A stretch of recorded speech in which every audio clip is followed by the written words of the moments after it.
Narito tayo ngayon upang matunghayan ang napakainit, nagbabaga, talaga namang pinag-uusapan at latest na inaabangan ng lahat. Ang latest update sa buhay ni Ate Erika at ang gulong nangyayaring kasalukuyan sa pamilya nila. Patuloy pa rin ang isyu ni Ate Erika sa kanyang pagpapabaya sa kanyang pamilya. Ngayon ay hindi na lamang ang pamilya niya ang may galit sa kanya, kundi ang kanyang mga fans na din. Talagang wala na talaga siyang matatakbuhang ibang tao dahil At lahat sa ay galit lolo na. at tita niya, hindi nagsisinungaling kasi sila ang mas nakakakilala sa mga Yun. galit. Totoo naman yun. Siyempre, doon sila lumaki sa Ibig sabihin po, nila, ano? lahat ng sinabi ni Lolo Sa mga Miguel, tita nila, totoo. sa bahay Totoo nila. lahat. Siyempre, kilala nila yan. At kung ano man yung mga lumalabas sa bibig ni na lolo, totoo yun. Totoo yun, oo. Alangan naman gawan nila ng Kwento. masamang kwento yung mga apo nila yung mga yan eh.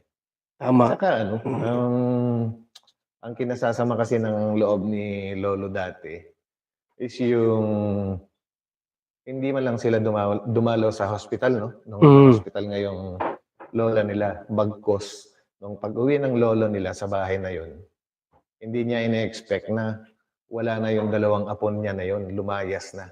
Dala-dala lahat mga gamit. Hindi man lang nagpaalam. Makabuting mga apo talaga, ano? Grabe. Ay, nako. Buhay talaga. So yan guys, no, ituloy natin. May mga iba pa silang mga dito pinadala. So yan. Hindi po yan sulsol. Ugali na po talaga nila yan. So ibig sabihin, napagtanto ng Ilabers na talaga ugali na ng magkapatid. Yung manggamit para sa pera, ano. Yan, o. Tama Kahit yan. saan pa sila magpadala. Totoo yung mga sinasabi ni Lolo Kahit Mix. saan pa sila nagpapadala sila basta pera. Grabe kasi nauso kasi yung mga text na ganito, ano? Yung mga hindi na buo. Kaya nakakalito na minsan magbasa ng mga putol-putol. Parang si Barok na lang tayo ngayon. Sabi naman yes, real talk, 100%. Ayan. Sabi naman ng isa, grabe ang pag-ugali ni May. Akala mo kung sino, hindi iniisip kung anong meron sila ngayon. Wala na po, talagang sirang-sira na sila, no? Pinaghirapan ng dugot pawis. Kung ano man meron sila ngayon, tapos kung makasabi ng leche kay yan. Grabe. Ako, samantala pinagtatanggol sila sa mga bashers sa kanila. Talaga. Hindi mo naman talaga in-expect. Sino bang may gustong gumawa niyan? Hindi ba sila rin? Lovers naman yung sumuporta sa kanila dati. Kaya umalis sila sa Kalingap eh. Di ba, guys? Lalo na nga dumadami ang mga bashers nila Ate Erika at ng kanyang kapatid na si Ate Sheila May dahil sa kanilang mga ginagawa. Kawawa na rin si Erika dahil nga marami nang galit sa kanya at karamihan ng kanyang mga fans ay talagang nagalit na sa kanya. Wala na talaga siyang matatakbuhang ibang tao o malalapitan dahil lahat ay galit na sa kanya. Rin natin alam. Kasi bakit sumasama pa sila sa iba-ibang grupo para magkapera nga daw. Sabi nung kanina dito, no? Yan guys, nako. Kaya tayo dapat mag-ingat sa mga mga tinutulungan dahil hindi lahat po ng mga tinutulungan totoong tao. Lalo't hindi mo naman talaga sila kilala. Na-imbestigahan or what. So yun, sa bandang huli, ikaw pa rin yung tutuklawin nila. Masaklap, no? Pero ganun talagang buhay, guys. May mga dalawang klase lang naman ang tao sa mundo eh. Isang mabuti at isang masama, di ba? So yun. So yun, guys. Maraming salamat sa inyo sa pagsama sa akin. At yun. God bless po sa lahat. Kita-kita. Yan, salamat po kay Batang Elio. Tubuli ang inyong lingkod, Batang Elio. Na kanya pong ginawa po ng reaksyon itong mga screenshot po na nakarating po sa ilang reactors, no, mga kalingap. At yun nga po, no, lumabas yung totoong kulay ng magkapatid. Ibig sabihin po mga kalingap, lahat ng sinabi ng matanda against doon sa apo nila ay totoo. Lahat po nung sinabi, no, nung matanda ng mga paratang kontra doon sa magkapatid ay talagang totoo. Masama ang ugali nila. Isipin niyo po mga kalingap, ilang months na pong hindi nagpupunta doon o dumadalaw. So, sa taong nagpalaki sa kanila, o yung magaang nagpalaki po bagay si Lolo Miguel, yung mag-asawa, doon sila hinubog, tinuruan, o tinuruang magsalita, tinuruang maglakad. Lahat po. Nagpapakain, nagpapaaral. Nasaan sila ngayon? Wala. Hindi man lamang makuhang dumalaw doon sa matanda para kumustahin sila. Ang sama ng ugali talaga.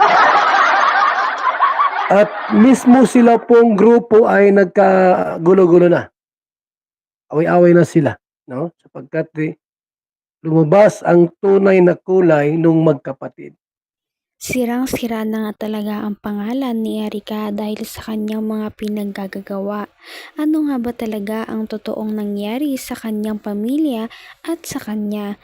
Sana nga ito ay talaga namang maresolba na dahil napakalaki na ng gulong ito at halos lahat ay nakikisawsaw na. Kaya naman lalo pa itong lalala sa paglipas ng panahon. Hinubog, tinuruan, o tinuruang magsalita, tinuruang maglakad.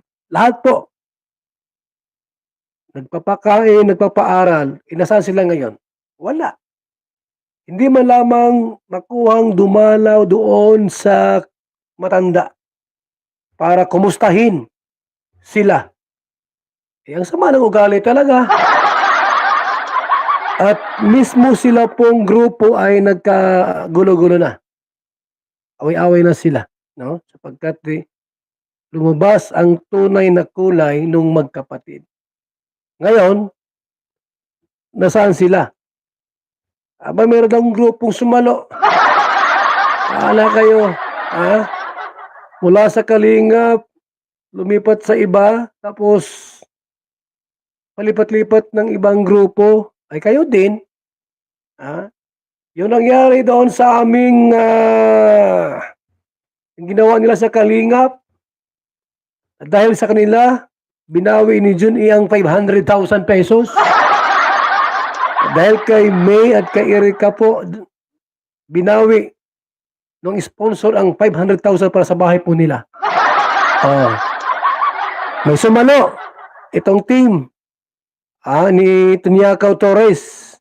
Ngayon, ilang months lang, nahulaan ko na agad na hindi magtatagal yan. Mag-away-away din yung mga yan. Ayun na. Ito na po nangyari sa kanila mga kaibigan. Nagmumurahan na sila. At nag-away-away na po.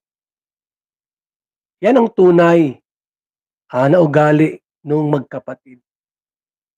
Abay, huwag kayo magtiwala dyan. Ang payo ko sa kanila, magbago na kayo. Huwag mukhang pera. Lumapit doon kay Lolo Migs at huminging tawad hanggat sila ay nandyan pa sa inyong tabi. Malay natin, tanggapin kayo muli at patawarin. Wala na kayo. Iwan ko lang po sa mga susunod na mga panahon at araw, buwan po mga kalingap. Kapag nalaman ng lahat na mukhang pera itong mga ito, nako, iiwan ng mga sponsor yan. Iiwan po ng mga sponsor yan. Itong mga kapatid na May at Erica. Grabe talaga ang mga revelasyong nalaman natin sa video na ito. Ano na kaya ang mangyayari sa pamilya ni Ate Erica? At hanggang dito na lamang muna magtatapos ang ating napakainit, nagbabaga at pinaka-inaabangan na latest issue ni Ate Erica. At yan ay pagpapatuloy natin sa ating mga susunod na video. Hanggang sa muli, maraming salamat sa panonood. Bye!